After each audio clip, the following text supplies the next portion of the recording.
नीतिसूत्रे अध्याय 26 वचन 1 ते 28 पर्यंत। उन्हाळ्यात बर्फ पडायला नको आणि पीक कापणीच्या वेळी पाऊस पडायला नको असतो, त्याचप्रमाणे लोकांनी मूर्खांचा आदर करायला नको। एखाद्याने तुमच्या बाबतीत काही वाईट घडावे असे म्हटले तर काही काळजी करू नका। तुम्ही जर काही चूक केली नसेल तर काहीच वाईट घडणार नाही। अशा माणसाचे शब्द तुमच्या जवळून उडून जाणाऱ्या व कधीच थांबणाऱ्या पक्षाप्रमाणे असतात। घोड्याला चाबकाचे फटकारे लागतात, बैलाच्या नाकात वेसण घालावी लागते आणि मूर्खाला खरपूस मार द्यावा लागतो। एक वाईट परिस्थिती, मूर्खाने जर तुम्हाला मूर्खासारखा प्रश्न विचारला तर मूर्खासारखे उत्तर देऊ नका, नाहीतर तुम्ही सुद्धा मूर्खासारखेच दिसाल। पण मूर्खाने जर मूर्ख प्रश्न विचारला तर तुम्हीही त्याला मूर्ख उत्तर द्या, नाहीतर तो मूर्ख आपण खूप हुशार आहोत असे समजेल। तुमचा निरोप द्यायला मूर्खाला कधीही सांगू नका। तुम्ही जर तसे केलेत तर ते तुमचे पाय कापून टाकल्यासारखे होईल, संकटाला आमंत्रण दिल्यासारखे होईल। मूर्ख जेव्हा शहाण्यासारखे बोलायचा प्रयत्न करतो तेव्हा ते लंगड्याने प्रयत्न केल्यासारखे वाटते। मूर्खाला आदर दाखवणे हे गोफणीला दगड बांधण्यासारखे आहे।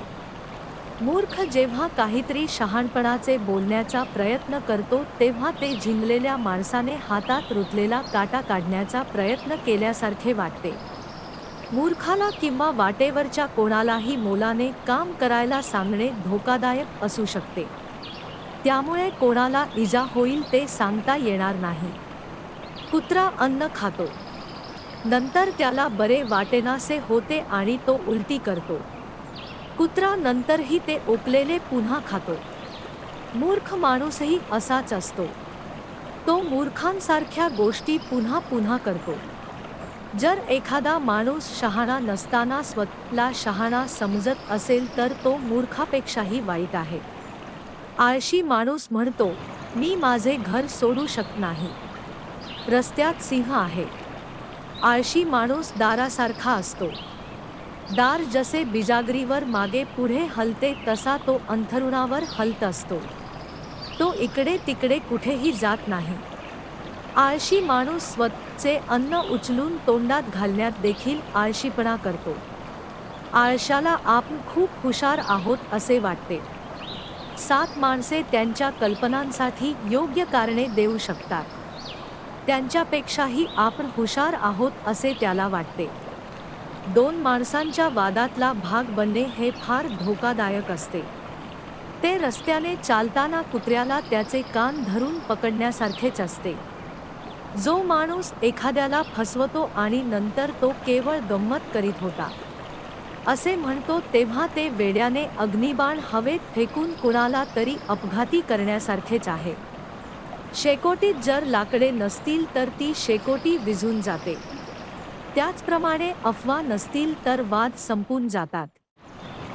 लोणारी कोळसा कोळशाला पेटता ठेवतो आणि लाकूड शेकोटी पेटती ठेवते, त्याचप्रमाणे जे लोक संकटे निर्माण करतात तेच वाद चालू ठेवतात। लोकांना गप्पाटप्पा आवडतात, ते चांगले अन्न खाल्ल्यासारखे असेल। दुष्ट योजना लपवण्यासाठी वापरलेले चांगले शब्द हे मातीच्या भांड्यावर चांदीचा मुलामा चढवल्यासारखे असते।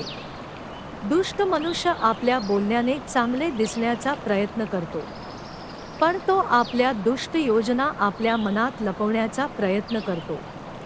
तो ज्या गोष्टी सांगतो त्या जरी चांगल्या वाटल्या तरी त्यावर विश्वास ठेवू नका, त्याचे मन दुष्ट कल्पनांनी भरलेले आहे।